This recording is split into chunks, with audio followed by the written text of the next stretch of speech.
কে গো, আজকে মাঠের দিকে যাবে না? মাঠে যাবই বা আর কি বউ। কেন, আবার কি হয়েছে? এত কষ্ট করে ফসল ফলাই, লোকজন আমার ফসল কিনতে চায় না। আমার ফসলের নাকি চাহিদা কম। ওগো, তুমি অন্য সবার মতো চাষ করলেই তো হয়।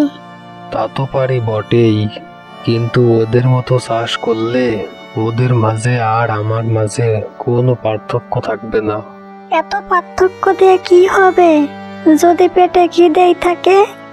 বুঝি বউ, আমি সবই বুঝি।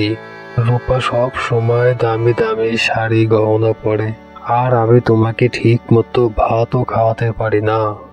কেন, তাতে কি হয়েছে? আমি কি তোমাকে তার জন্য কিছু কি বলেছি? তুমি আমাকে যা খাও পড়াও, তাতে আলহামদুলিল্লাহ। আমি সবই বুঝি বউ, আমারও তো ইচ্ছে করে আমি তোমাকে ভালো ভালো শাড়ি গহনা কিনে দেই।